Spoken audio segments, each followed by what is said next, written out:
After recently finding out Mars is not bright orange dunes with an orange sky, I feel like a veil has been lifted, knowing NASA has been lying to me my whole life. Every movie and game where my mind got lost in the orange Mars has been a lie.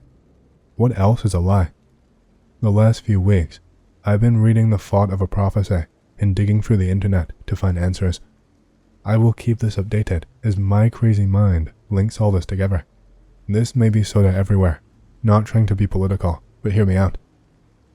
I find it weird as a society that we are learning about how popular human trafficking is, as well as our government saying aliens are real at the same time. Here are some weird things that, if you zoom out, sort of piece together, or maybe I'm crazy. Humans are abducted and used for sexual trafficking, which is horrible, but what if they are also for alien food and experiments? Don't call me crazy yet. This is a very sad thing that is really happening, but it is much easier to swallow than greys being real and feeding on humans. Michael Herrera explains walking in on one of these military trafficking operations. Stories of secret societies can be found from all over time/internet, talking about different religions harvesting adrenochrome from children/other humans. There are many abduction stories online where animals can be found empty of blood and all adrenal glands. New Nobel Prize-worthy superconductor looks like the floating metal you would see in any alien abduction interview. There are accounts of sheets of metal being light as a feather and floating when dropped to alien crash sites. What does this look like? Floating ships, possibly. Dulce Underground Story says we have a pact with aliens already and feed them humans as long as we receive a list of who they take. Dulce Theory. Crazy we're taking in so many refugees in the US right now and tracking them before letting them go into human trafficking related things. I have always been told as a US citizen to stay away from South America/Mexico because people get abducted from cardinals. Possible cover-up for aggressive greys in Dulce. As we're finding out in Antarctic bases, secret ecosystems do exist on Earth that we do not know about. Link will say is not that far from Grand Canyon, which also has many underground, unknown mysteries, also locked down by the government. 7 different races of greys, with 4 of them being hostile. Prophecy explains the biology of greys down to their skin, using eyes for communication, and our world having different bacteria from the greys, which is why we must never touch them. That sighting in Virginia also matching perfect description and explains bacteria theory. This sighting also matches the same description of a grey and its body feeling above the surface. Let's say the US government did know about aliens and has been working to desensitize us to this since the 50s. Live long and prosper matches the free finger hand/foot of every description footprint we've been given from every encounter with the grey. I also find it very strange that I am linking all of these crazy people tinfoil hat encounters back to the information Michel de Marquette was told during his abduction in 1987. Why does this crazy story from 1987 match most of what we're learning today? TLDR, greys exist and the US has a pact with them and helps traffic humans to them as a food source. They have destroyed their civilization on Mars and are rebuilding their race in secret among us. Some crazy dude online. Now that the UFO discussion has gone mainstream and almost all social media is lighting up about it, how do you guys and gals feel about that? The UFO issue was always fringe science to the max. Those who blindly believe without doubt were looked upon as crazy, weirdo, crazy. But now, more and more people seem to come into that space and recognize there is simply too much being reported that many now seem to deem credible, or at least questions need to be asked and answered. Was it only a matter of time? Will those in government pull through and race to the finish line, or will they themselves be informed and hush up once the weight of said truth bears down on their shoulders and they realize the truth is too much for us as a society to bear? How do you look people in the eyes and tell them that we are not in control of our own destiny and never were? Say it's all 99.99% factual. What does that mean for humanity? The old normal would have to make way for a new reality. I don't expect all would transition well into it. Many would still deny it, unable to cope. Whole human cultures are still predicated on that we are the chosen children of the Almighty. Try telling Orthodox Jews, Muslims, and Christians that Zorix from 60 light years is here on Earth, living amongst us. This is going to be a mess if true, lol. And then, what if this is all some sort of crazy psyop, made up to keep anyone intelligent enough, but not in power, to keep on guessing how his or her Earth reality is really built up on? One can truly never be sure of anything. I just can't see the powers that be being 100% open about this. It would truly change the world as we know it. Our entire history will be flipped on its head. P.S. I'm in my mid-40s, and have always had a strong interest in UFOs and aliens, but never really went so deep, so to speak. I somehow always feared I might slowly start losing my mind, because it's so incredibly out there compared to what normal people have time for and or think about. But I'm a person who has a keen interest in any and all interesting theories. I come from a large Muslim family, and even now I would never even dare discuss this with them, especially not the serious adults. They would think I really did lose it, Lamau. Watching the entire testimony from all three men today, I kept thinking this new breed of tiny UAP sighted since the mid-2000s are clearly machines, or at least UAVs, unmanned aerial vehicles. What if this is non-human intelligence controlling all these drone-like objects is in fact a rogue AI singularity that the military or its contractors accidentally lost control of some time ago, and it's basically sentient, yet behaving erratically in our airspace?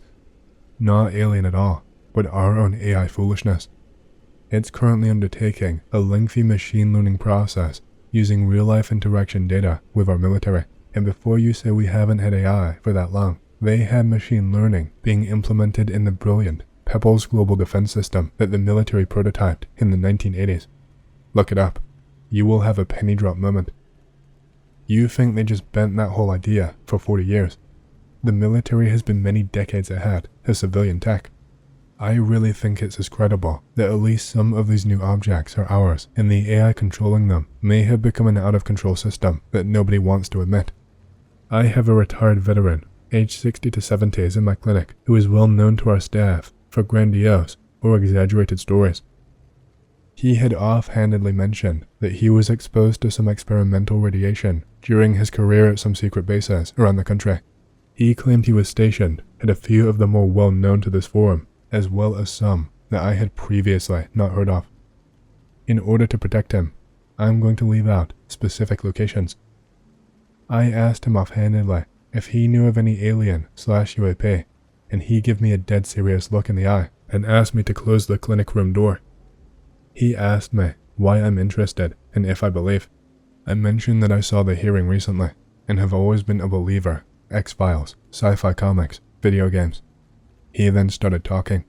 He said that he's less worried about interstellar aliens and more concerned about how our future has come back to haunt us. He commented about the famous time traveler from 1939 with an iPhone. He spoke about the flying witches of Mexico. He said there is a more dangerous species in Indonesia, mentioned that there's a species in the Dusi Mountains that would kill me on sight if I got near. Went on to talk about Adolf Hitler's bell. The levitation effect is actually a mechanism for traveling through time, and that the bell acts as an anchor of some sort. How Hitler died in Buenos Aires, not in Germany. He seemed to be worried about the year 2025, where it will become very apparent that humans are not the only species of intelligent life around here, and we will slowly be replaced entirely by 2050. I asked him if he caught the recent House Oversight hearing. He said, "Why do I gotta watch a watered down version of what I saw with my own eyes?" Left me thinking. He could be an old coot pulling my leg, or he could be legit. This isn't too scary, but it still scared the shit out of me. Probably about 14 years old at the time. Always had trouble sleeping and being plagued with nightmares. Probably about 1 a.m. I could not sleep. First day, so head downstairs to get a glass of water, and thought I might as well get a bite to eat.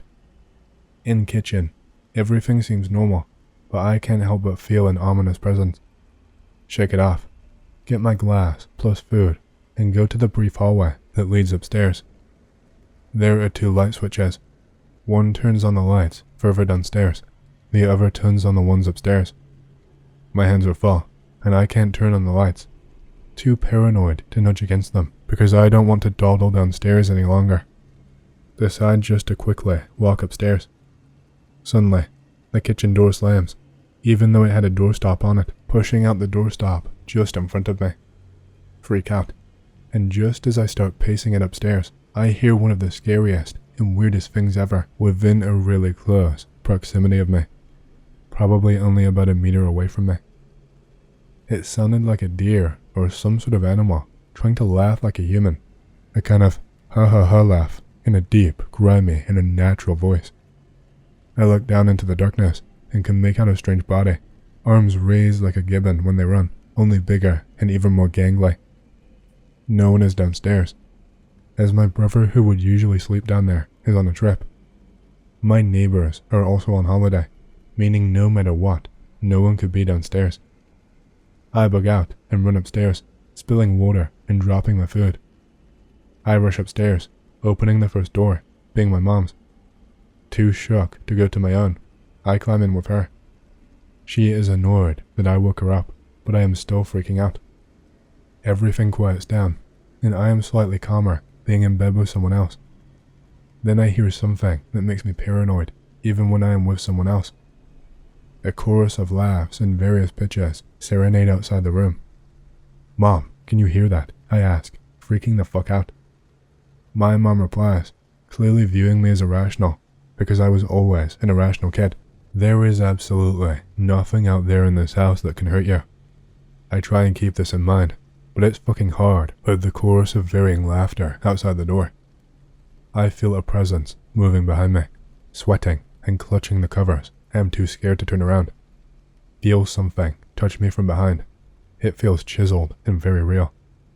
I don't even remember what happened after that. I probably fell asleep, and I have no idea how. I remember waking up dazed, sitting on the stairs. Everything was bright, and yet, I still felt too scared to move. My mom mentioned that I went back to my own room to sleep. I have no memory of this at all.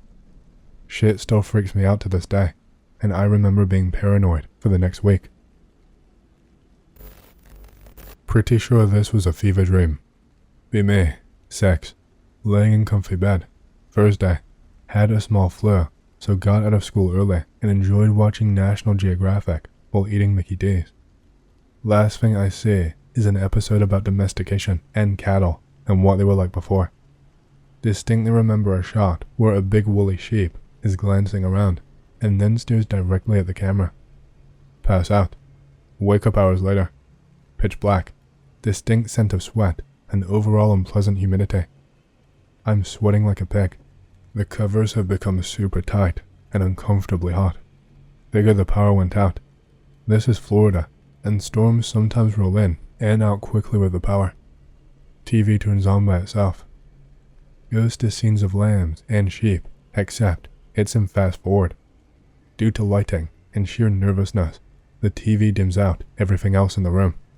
Essentially, the only thing I can see is what's on the TV. Lamb and sheep running fast and doing weird shit, like contorting and screaming. No sound, except for droning static. Tried to move, only barely. Blankets are soaking wet and tight on my body. Tried to scream for my dog, sisters, mom or dad. Can't seem to breathe enough air. TV pauses on screenshot of sheep looking to the side. Ah shit. It turns to face the camera. Its face begins to retract. Eyes start bulging with its whites emerging from its sockets and black pupils fixed on me. It opens its mouth and lets out a mixture of guttural screaming and sheep's loud baa's. I scream as it gets louder and louder. When I scream, the TV turns off. The sound is still there. My eyes start adjusting to the new dark. Notice at the doorway, tall figure with goat horns staring at me. See it slink into the room.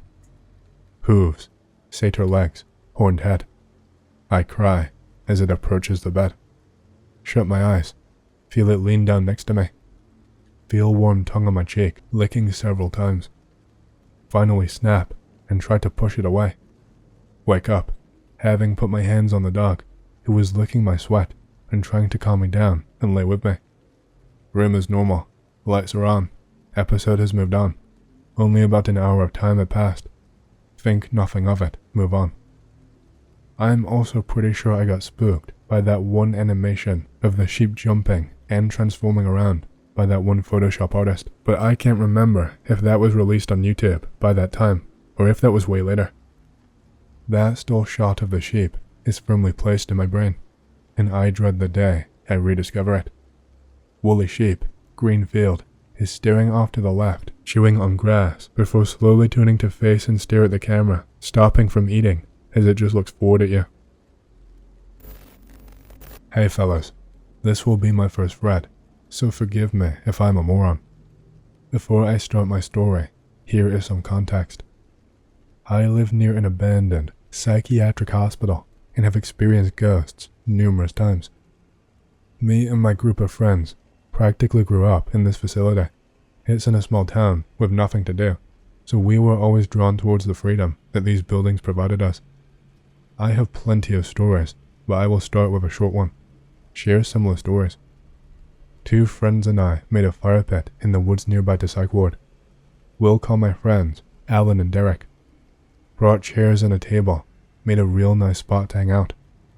One of our friends, Kate, who lives in the neighborhood, meets us in that patch of woods for a little since she was passing by, walking her dogs. Currently daylight. Alan walks to the entrance to escort Kate to the fire pit. It is secluded and hard to find. Shooting the shit for hours, having a nice fire. It's pitch black out now. The woods are very confusing for somebody that has not been there before. Our friend Kate decides to leave. We send Alan to escort her out. Derek and I are sitting by the fire, and then everything goes quiet. Awkward silence for some time. I say, it has been a while. Alan sure is taking his time. Derek agreed. I can't remember exactly what he said. We hear somebody walking towards us on the trail in the same moment. I call out, Alan, as I see a figure looming towards us. Figure stops. Both me and Derek get a good look at it. Looked like a pale satyr. Tall legs like a deer though. Clearly human upper body. In that same moment, Alan says, "What's up?" from a completely different section of the trail. Overwhelming feeling of dread falls over me and Derek. We look at each other with an understanding.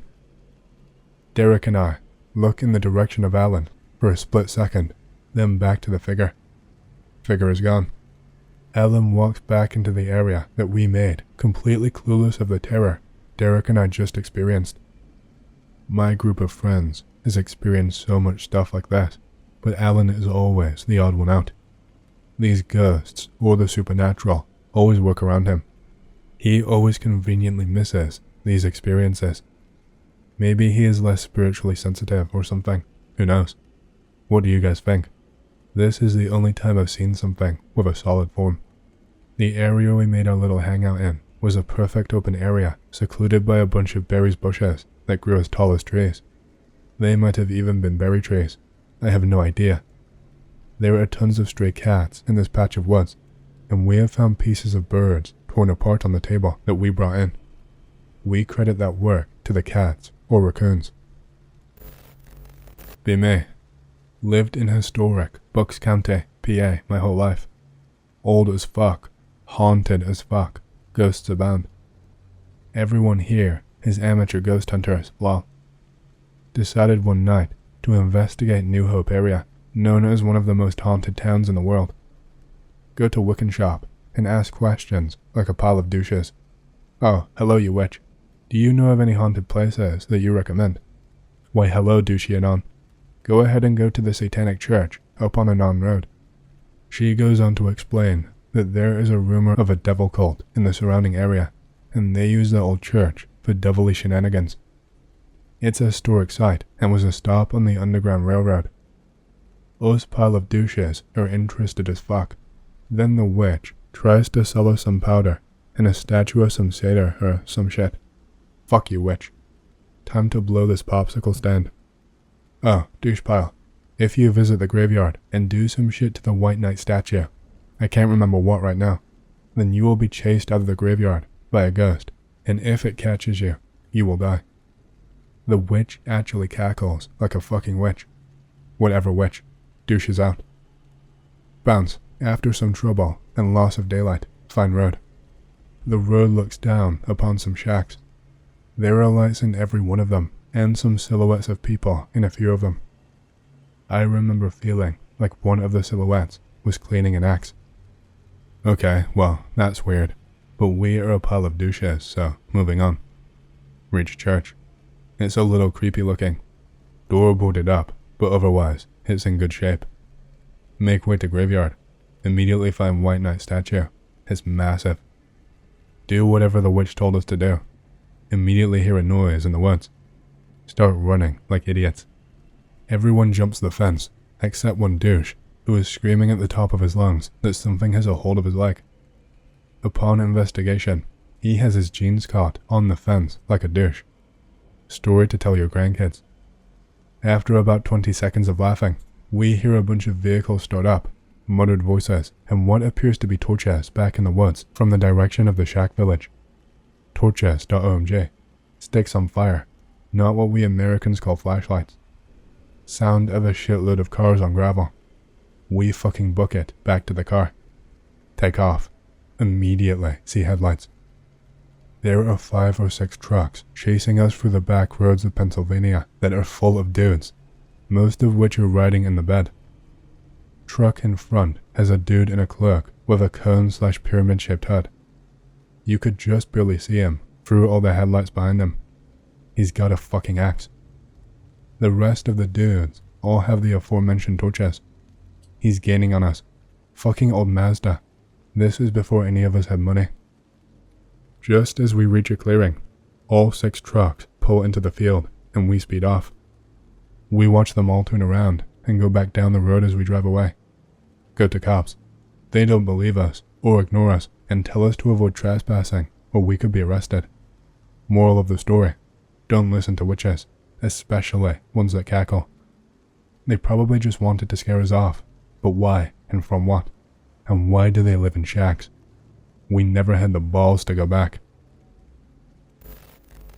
This happened back whenever I was in my early 20s in 2010. I was a dumb kid, doing dumb things, and there was one time when I was driving to my girlfriend's place for reasons that something happened that was seriously terrifying, like potentially life-threatening levels of terrifying. My girlfriend lived in the town over, so I had to take the highway to her place, about a 15-minute drive on a good day. On this specific day, I have made plans to head over to her place, not even thinking about the fact that we were supposed to get a decent storm when I was going to be leaving.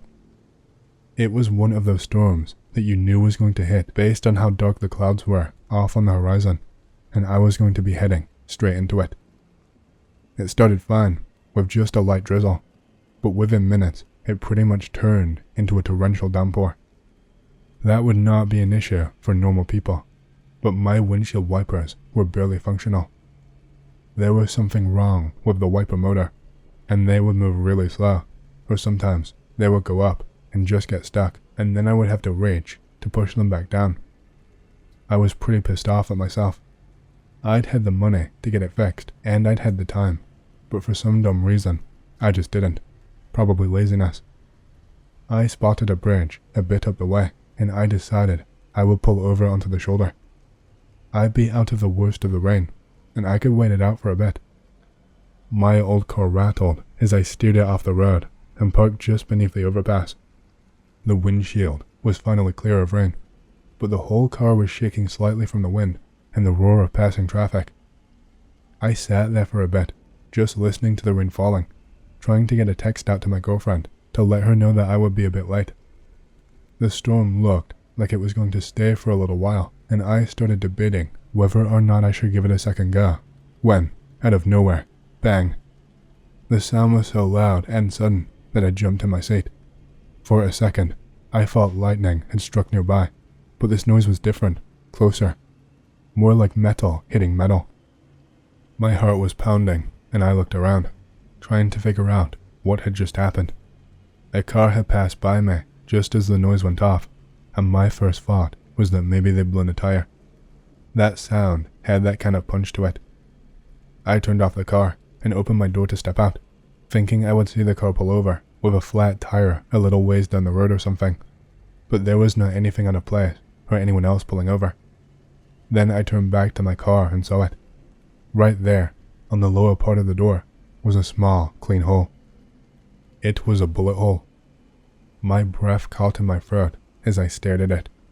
My brain was struggling to process what I was looking at. A bullet. Someone had fired a gun, and it had hit my car. It was small, just about the size of a dime, but it was deep. The metal around it was dented. The realization hit me like a punch in the gut.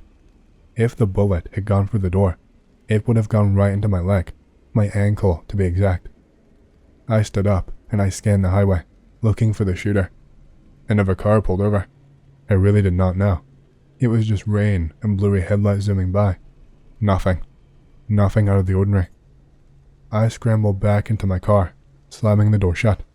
My mind was racing. Was someone out there taking random shots at cars in the storm? Was it just an accident, a stray bullet from somewhere else? I had no idea, but I knew I needed to call 911. The dispatcher kept me on the line while I waited for the police to arrive. I tried to explain what happened, but even as I was saying it out loud, it felt unreal. I was just sitting here, waiting for the storm to pass, and a bullet hit my car. I told her. She was calm, probably more calm than I was, and assured me that someone was on the way. I waited for the officers, and when they finally pulled up with their lights on, a tall guy with a calm demeanor knocked on my window and asked if I was okay. I nodded and told him that I was not personally hit, but he could very well see the hole in my door.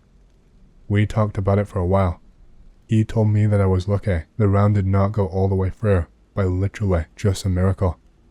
There really wasn't any reason for it not to have done so. It was just luck, I guess. Another officer drove around and checked the area and looked for literally anything. There weren't any clues for what exactly happened, but they took my info and told me that they were just glad I was not hit. They ended up driving off, and I sat there for a few moments thinking about life and how fragile it can be. Poetic, I know, but if whoever had pulled that trigger had been aiming higher, that round very well could have just gone through my window, my chest, or my neck, and made those moments my last.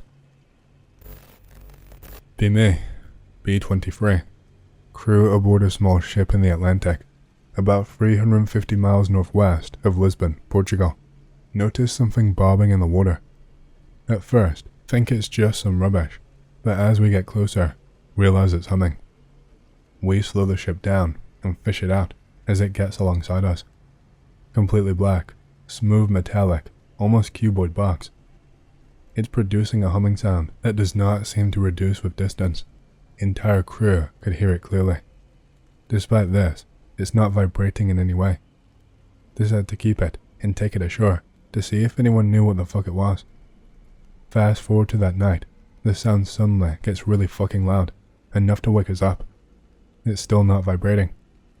Captain shouts over it, "I don't want that weird fucking thing on my ship," and throws it overboard before I can stop him to get a photograph. It immediately sinks, and the sound resides. Captain is a superstitious old guy, so moves the ship a few miles away from it. Continue rest of trip with no incident. Closest pic I could find was this, but it was smaller.